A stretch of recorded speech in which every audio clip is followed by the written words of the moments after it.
Welcome back, MTG Joe here. Kind of a weird one. So we're playing ranked because it was the last day of the season.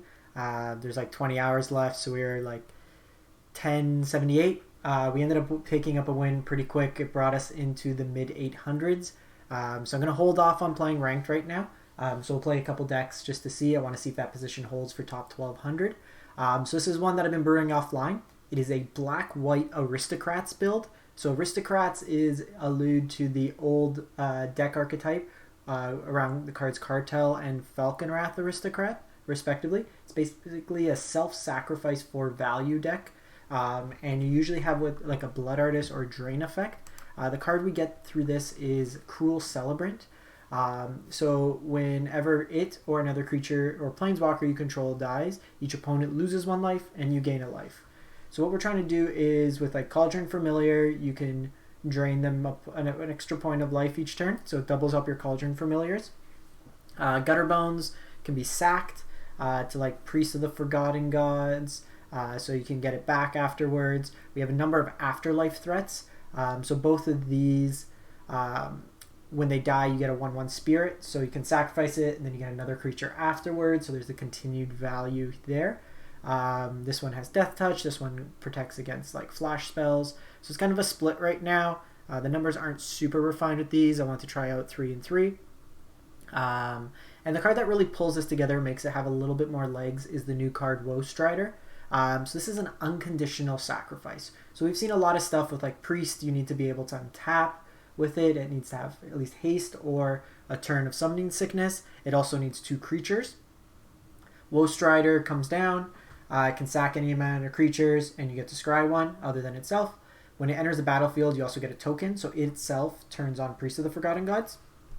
And then it has Escape, so we can filter through our extra cards in our graveyard and then bring it back. So late game, it has some utility. Midnight Reaper is a staple in this type of archetype, draws us cards when stuff dies. And I did a split, 3 Midnight Reaper, 1 Erebos. Erebos is a little bit of a stickier threat, and I like the fact that it does have a sack outlet go onto it as well that we can use as pseudo removal.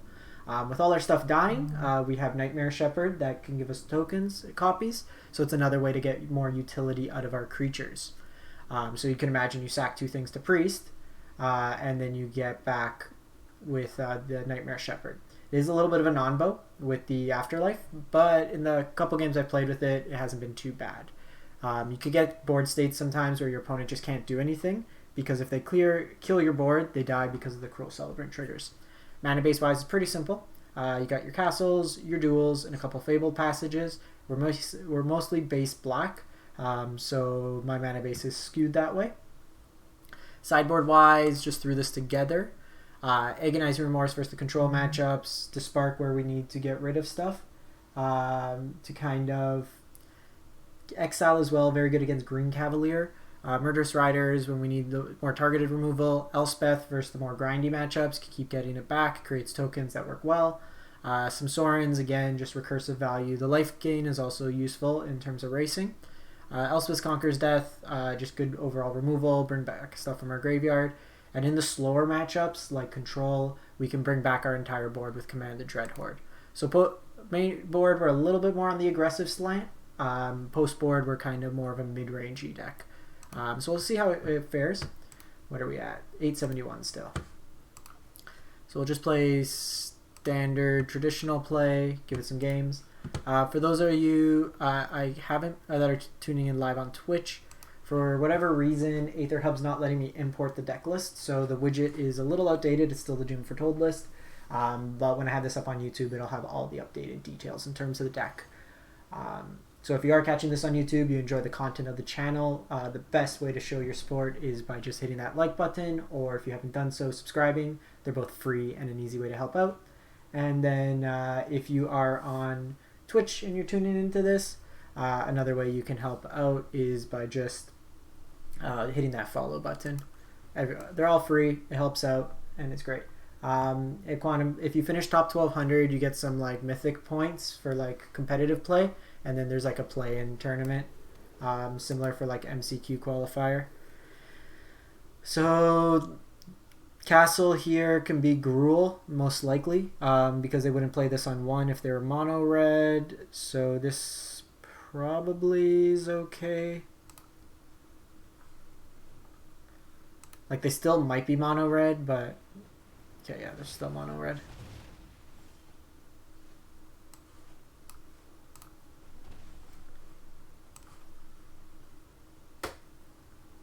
I'm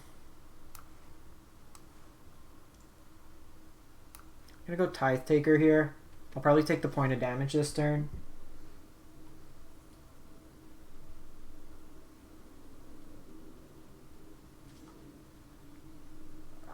It's also, I've never come top 1200 before. The closest I came, I was like 6 hours away, and then I played a game and I just went on a bad losing streak. So opponent's missing lands, which is actually pretty nice for us. So even after the light up the stage, we still get some utility.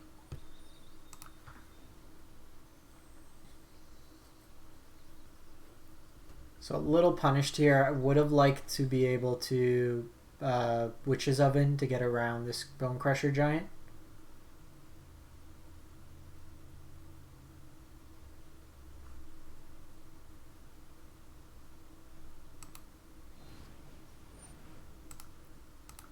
Midnight Reaper is also a little bit of a liability in this matchup.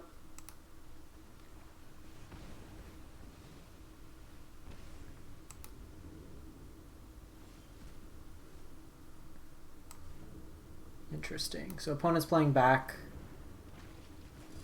Just pass the turn here.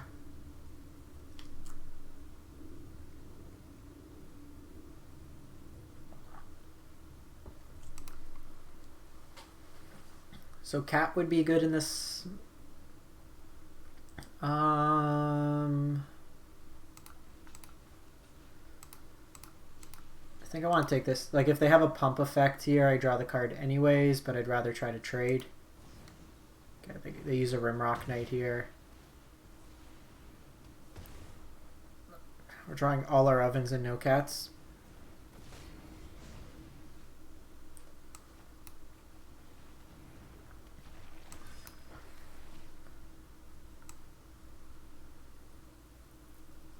I think I want to try to find a cat. And I'm probably going to take this attack this turn so I could have the Nightmare Shepherd following it.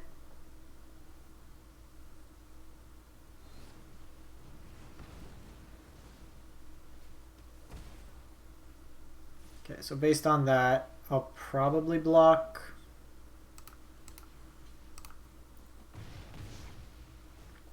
Still gives us a 1/1. And then with the 1/1 with Nightmare Shepherd.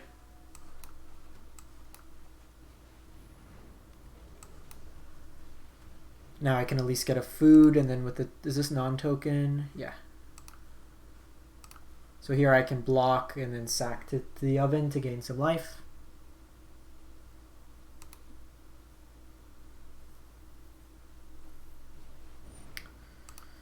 Torbrand is frightening.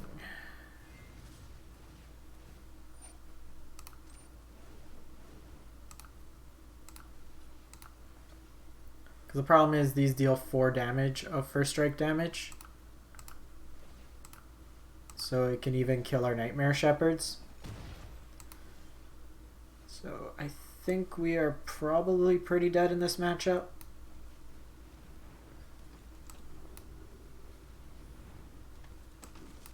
Just empty our hand here.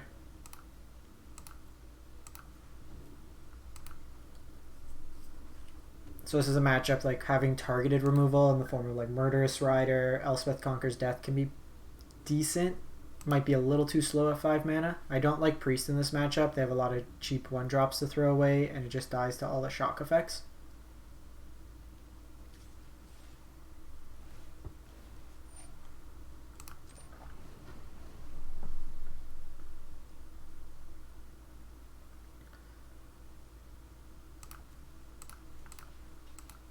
So the cool thing here, if they have Ember Cleave, then we're dead. Yeah. So let's see which one they cleave.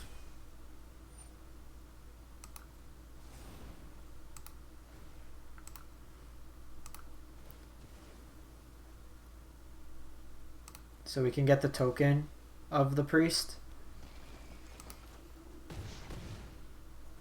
And then they hit us for 5. Yeah, probably too little, too late.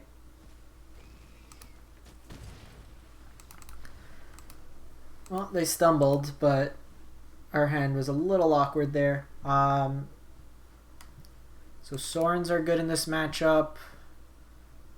Tithe Taker's 2 blockers. But I think Gutterbones is a 2-1. Come back. So we're going to get rid of the priests. We know that. Woe Strider's fine. Maybe shave a Midnight Reaper. Bring in the Murderous Riders. This isn't an Erebos in matchup, I don't think. Elspeth conquers death, maybe a copy.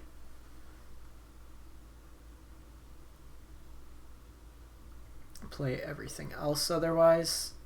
Sorin gives us lifelink. This can get us back stuff from the graveyard. Might want the curve lower though. Let's try this out. This might be just a tough matchup. Our deck wins from like critical mass, but if we gotta trade like 1-for-1 from the beginning, it's hard for us to keep a Cruel Celebrant out. Okay, we'll keep this.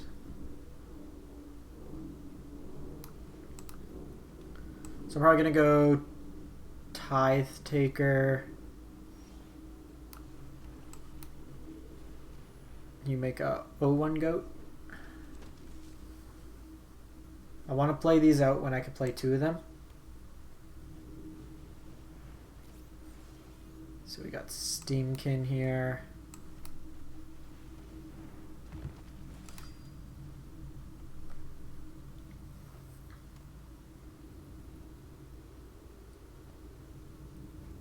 Might want Plague Crafter. That might be something we try out.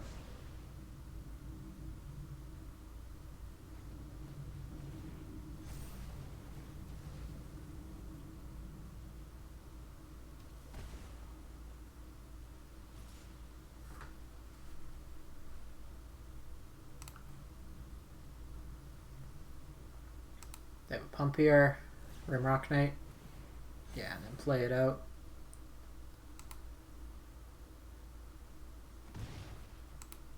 Yeah, I don't think there's enough removal in this deck. Plague Crafter can be an alternative way.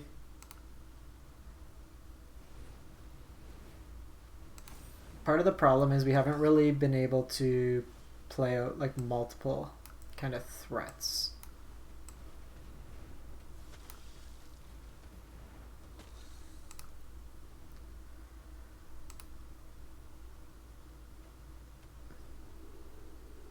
So here I'm probably going to just throw it in front of Steamkin. That way they can't, if you put damage on it, they can't pop it off.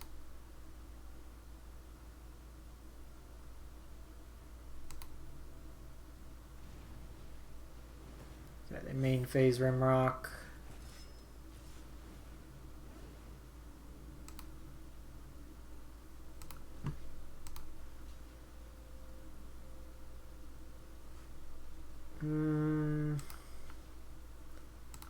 I'd rather keep those alive, to be honest.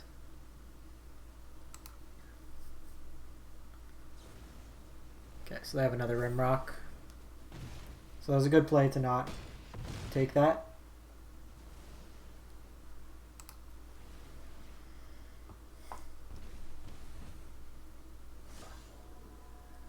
Now we'll have a number of bodies to throw in front. Or they just have Torbrand. So let's go Woe Strider.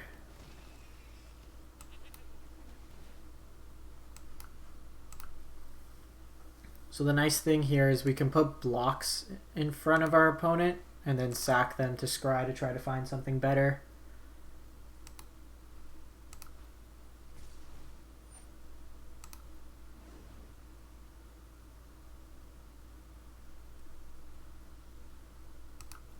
So here we want to go in front of you, in front of you,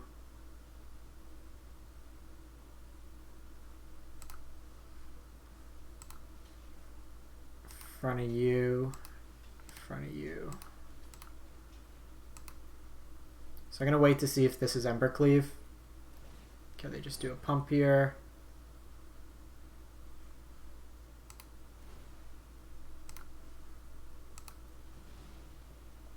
So we drain them. Actually, another Woe Strider is not the worst, because we can play out 2 this turn. Actually, I don't want to do that.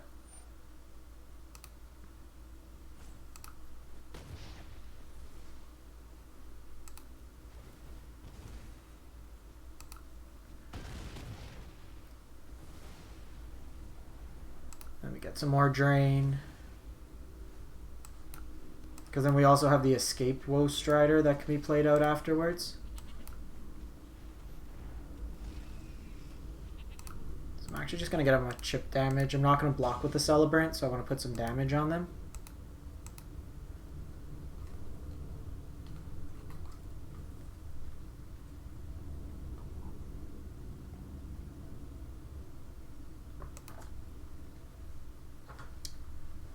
So we're down to like 4. You're 4 to exile. So we need 1 more card in our graveyard. This comes back as a 5/4, which is also pretty good at blocking.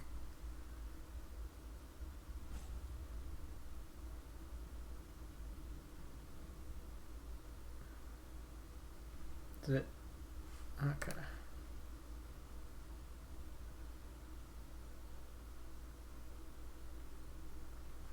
I may opt to just sack one of these. Just to scry.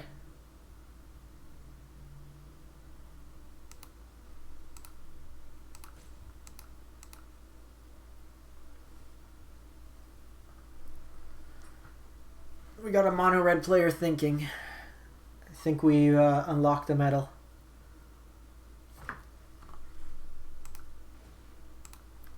Kind of just want to see what's on top. Do I want an oven? Don't think we want oven.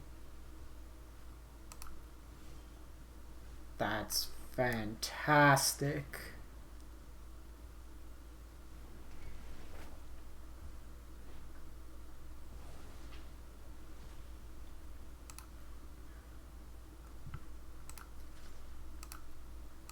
Throw 3 points of damage in there.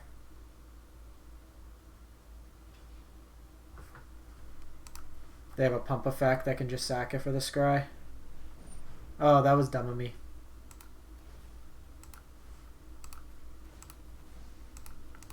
I missed that. Gutterbones. We can sack it and then use its own ability to get it back. And then next turn I have enough to escape a Woe Strider.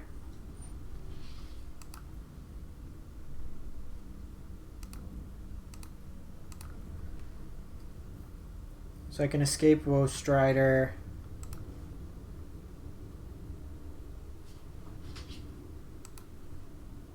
Or do I just want to keep my graveyard full so I can Celebrant?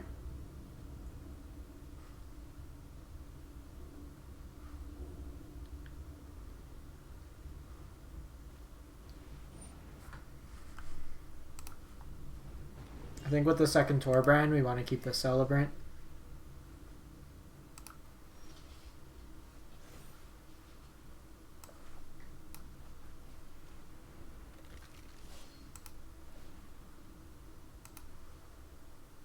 So here, let's get rid of the Gutterbones.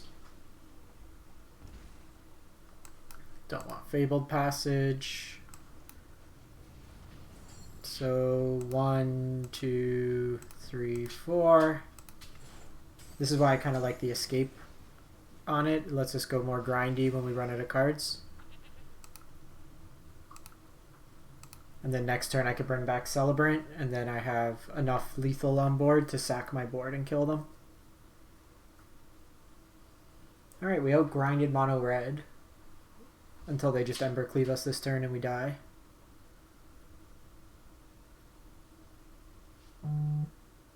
But a 5/4 should be fairly resilient.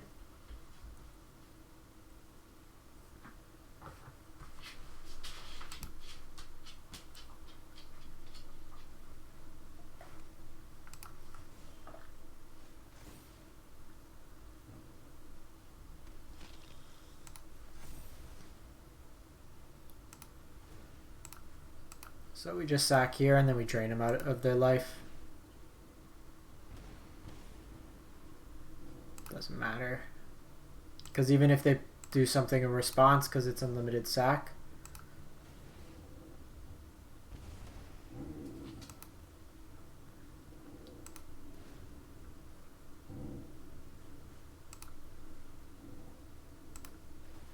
Yeah, because then I just attack in, they're forced to block. And then we have lethal. That worked out pretty well, actually.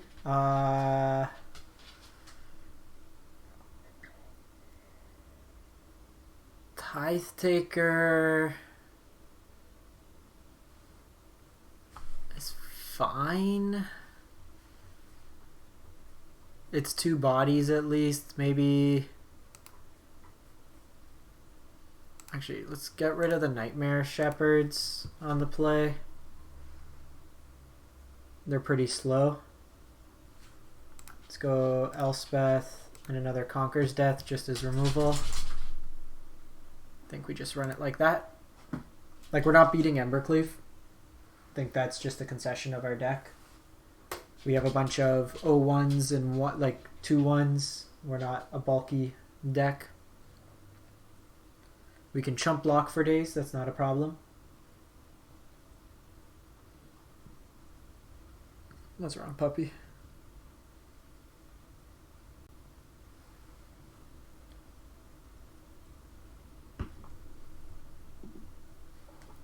This opponent's taking their time.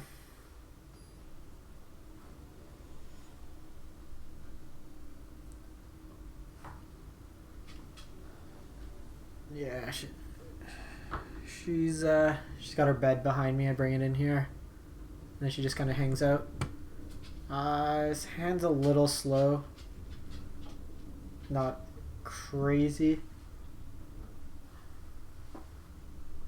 You have to play up to 18 to 19 lands. Some of them have activated abilities.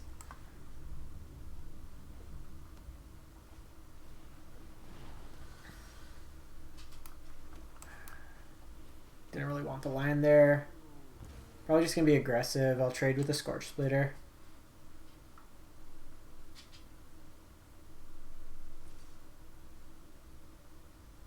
No. Ooh.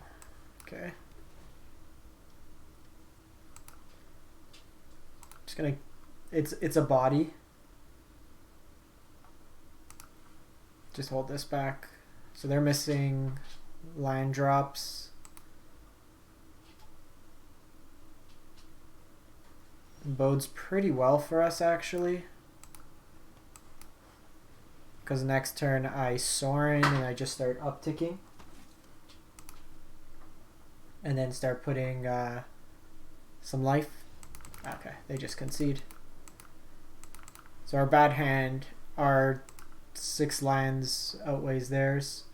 Let me reset Arena really quick, and then we'll put forth a couple best of 1 games. People generally ask how the deck fares in both, so other than maybes, I can give an actual perspective. How are we doing ranked? We are 871, we're 878. We'll see. There's a good buffer. Play a bit in the morning if need be before work. As soon as the reset happens, we'll be playing ranked all the time. So nothing to worry about there. We're still getting a good mix though, like even on the thing. Like I played a lot of like blue-white control, stuff like that. I think I want to try another Pegasus deck. The Enchantment Pegasus.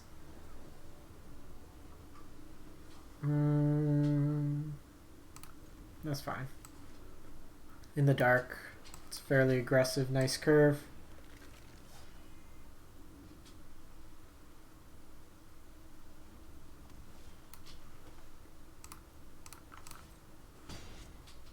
Be the one flash player still left. We probably lose pretty badly to like ramp.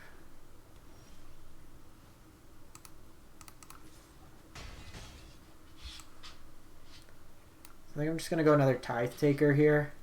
It attacks better than this one. And if they are flash, then it just... Okay, so it's Uro, so it's probably ramp.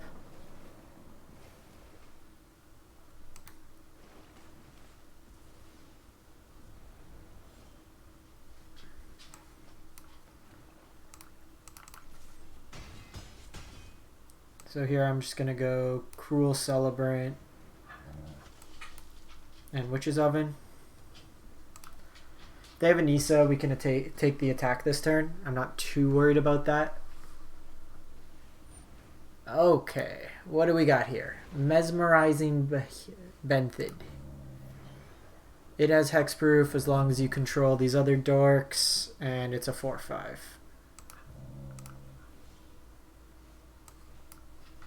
Well,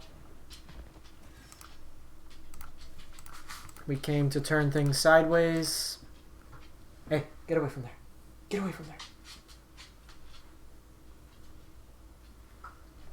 Grixis Croxa with, what's his name? The Dimir legendary to copy it. Oh, I forgot these tap them down. Probably should have read that line of text.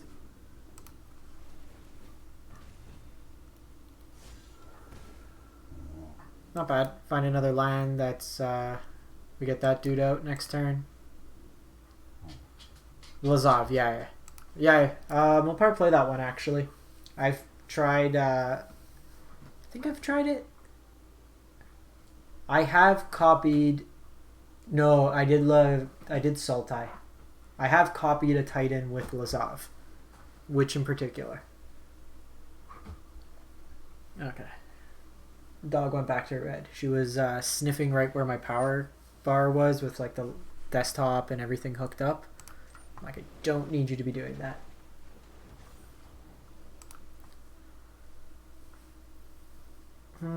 So the question here is, I can sack the Gutterbones, but I don't think there's much utility there.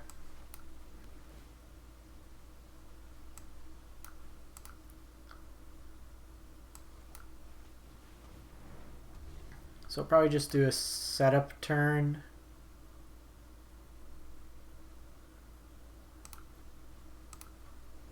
At the end of their turn, I'm going to sack this Tithe Taker, make a copy of it, and then drain them. Draw an extra card. Is this just like sea creature tribal? Jellyfish. Octopus. Okay, so they're getting these Rizzies. They got a ton of card advantage. They're not doing the best mana-wise until they now flip 2 lands. Yeah. So another Hydrate Crisis is a little problematic. So I want to keep this in my graveyard. Lots of triggers on the stack.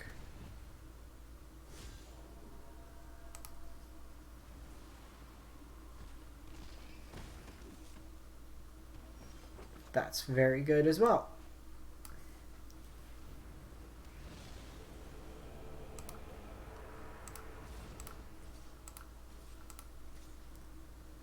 So I get to draw a bunch of cards here.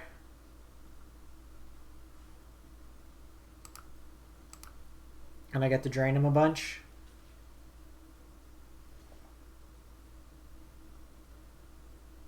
If this dies, then I get another token.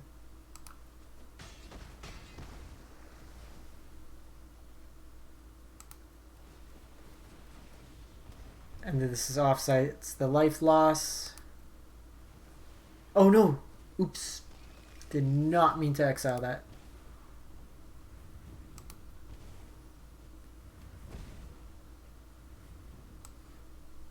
Do I want to pay the life? No, I think we just set this up like this.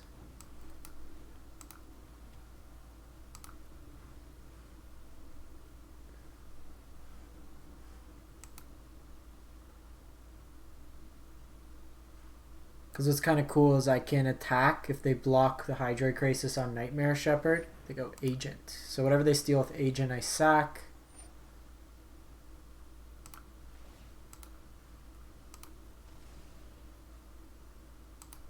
We get a token copy of it, so it doesn't matter. And then we drain them out. Sweet, sweet, sweet. I took down another boogeyman. So we bet mono red and we bet Simic. Let's run one more. Eat some dinner afterwards.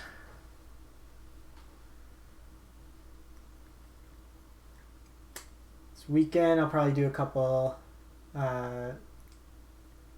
games. I think Saturday. My wife's got a bunch of assignments for school, so that tends to just be I got a lot more free time to stream. Let's keep this. Rampy ramp.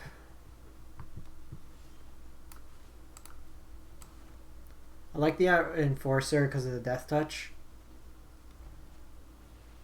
Yeah, so like against Yorvo, this is just mono green.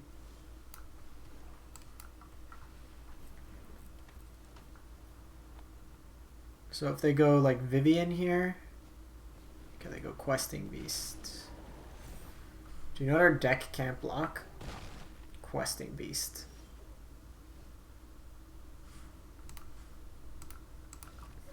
I can't win that matchup.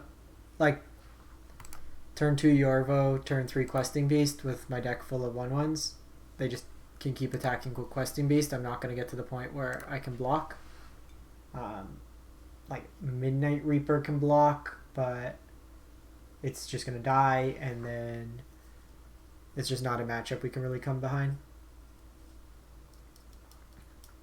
That's a post board. Actually, in the sideboard, we should probably have Noxious Grasps. Kind of miss those.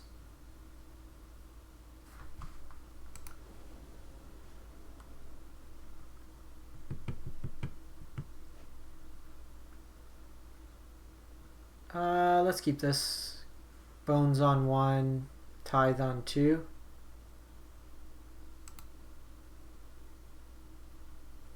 It's the more aggressive plan if we need to be defensive, like against mono red.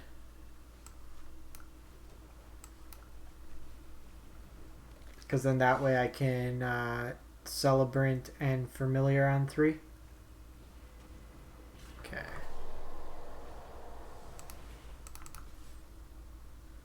So I'm going to attack. If they want to trade, they can. It's actually quite good for us because it's an untapped line. We don't take damage. Looks like Devotion, so we can just lose.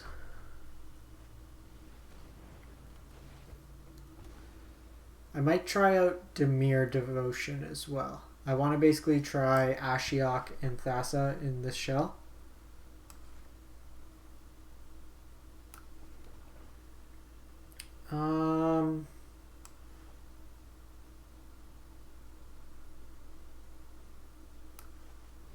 Let's do this.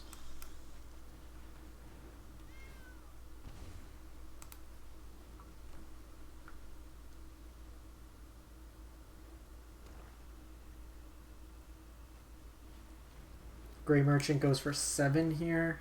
8.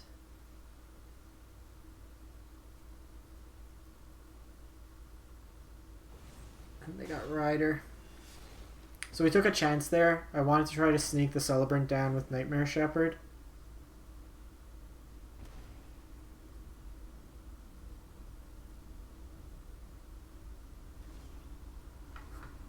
Okay, that's another... Just gonna play this out. So you go.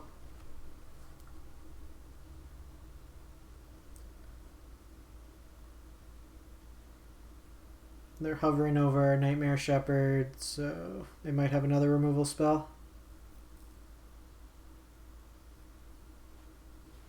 Yeah, they have their own.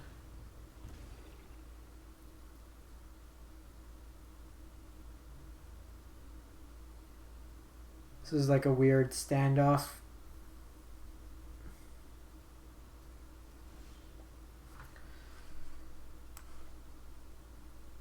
You know what breaks parodies and weird standoffs? So I'm gonna hide this from the hand until I can start sacking. Priest might be a mirror breaker here because I can keep sacking the Gutterbones and getting it back. Okay, they have Dread Presence. Haven't tried that out yet in mono black. I think it's a little too slow because it's really another turn 5 play to get utility off it. That's fine because we just make a copy of it.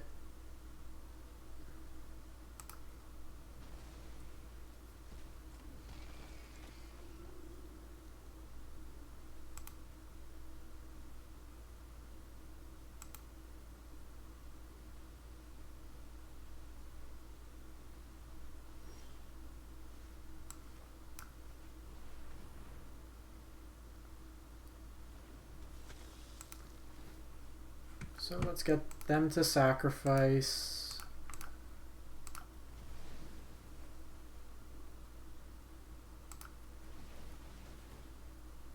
Let's make sure we exile only the Tithe Taker.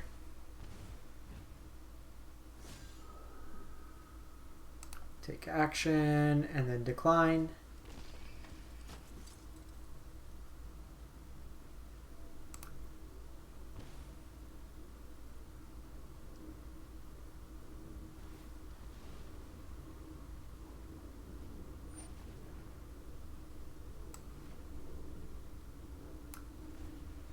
It's actually pretty sweet because we got another Tithe Taker here.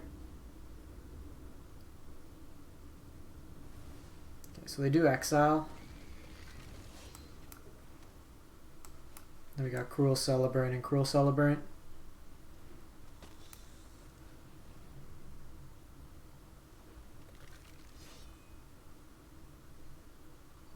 This is kind of holding back from the attacks, so I say we just go. So really what we need now is like a Woe Strider, and I could just sack my board and kill them.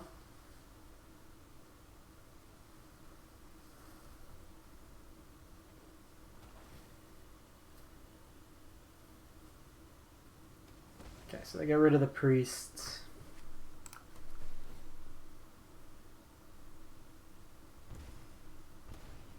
I'm probably going to offer the trade with the Nightmare Shepherd here.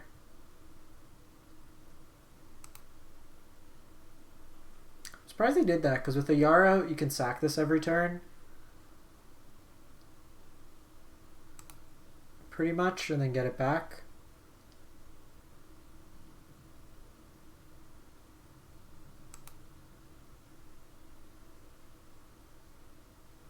This might be another removal spell.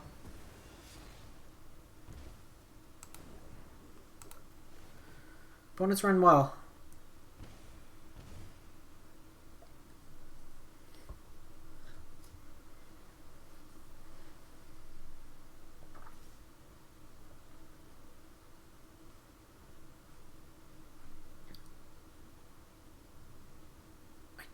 Don't think we block here. I want to try to erase them. Like they are going to gain some life here. And I do want to keep this back for the life linker if it attacks in.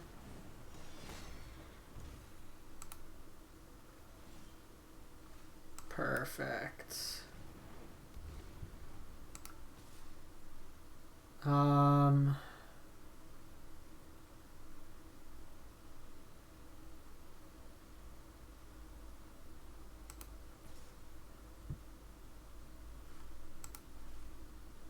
Just attack with the 1. This doesn't really provide any utility because this just gets hit. Grey Merchant's pretty lethal on us.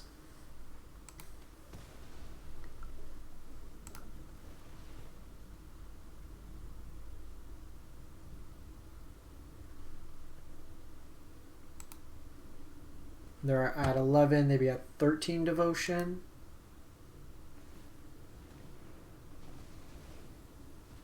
Well played by the opponent. They get rid of our graveyard.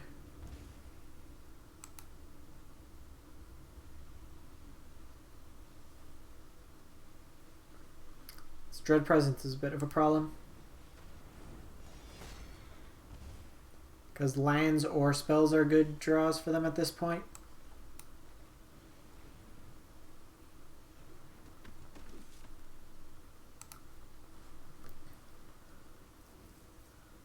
Surprised they didn't just pump the extra mana into exile from our graveyard. Just gain some more life. This targets our other Celebrant. Yeah, if we had a sack outlet this game, it would have been really good. Without one, don't think it works out as well.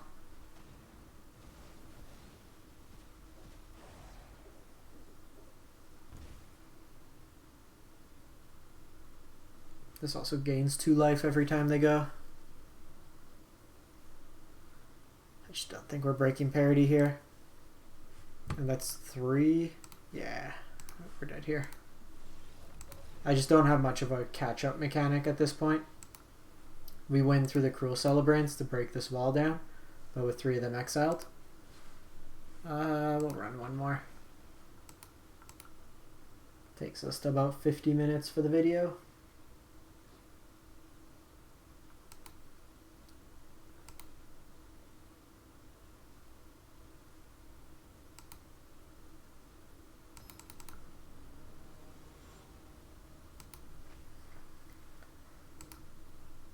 Black Raven.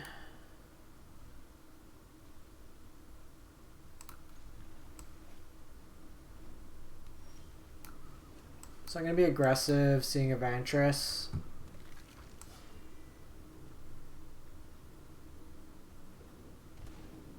Just likely fires.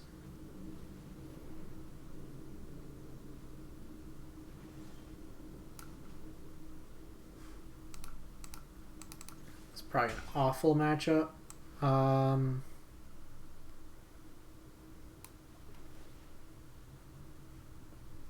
I probably want you. So I'm doing this because if they have Teferi and they try to bounce this, I could deny the draw. That's weird.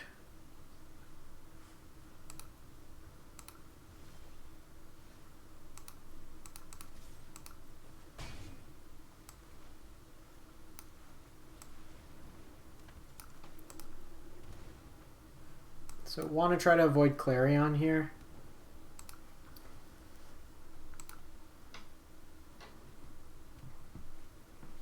Okay, so they have the fires. That's fine.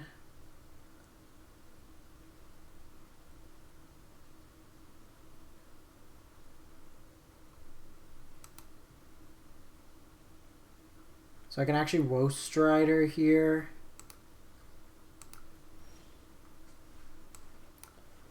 So I do this.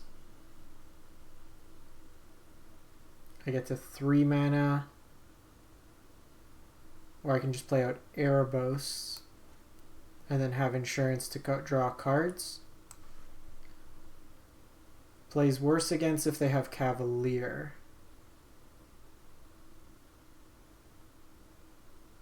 Let's just play safe. They kept 2 on top. So I'd imagine one of them's probably a board wipe.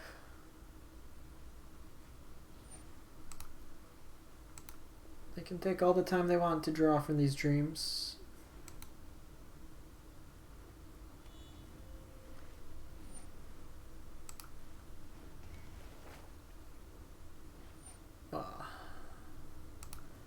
That's a punished play.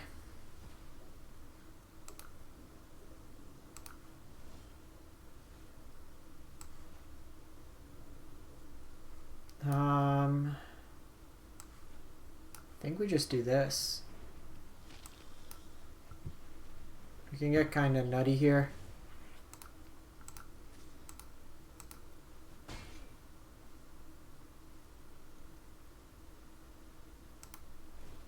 So I can do this.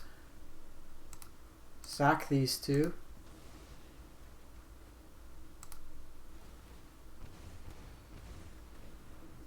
Play out Woe Strider.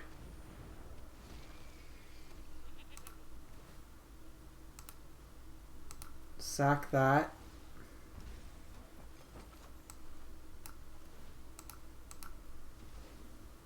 It enters. It dies. It enters. We win. Combo. That was sweet. Alright, I think we end on a high note. Comboed them out. Let's take it and go from there. Thanks for tuning in, everyone. As always, if you missed any part, you can catch it on my YouTube channel. And we'll be back probably tomorrow for another one. How are we doing rank-wise? 886. Let's see if we hold up overnight. Thanks for watching, everyone. Have a great one.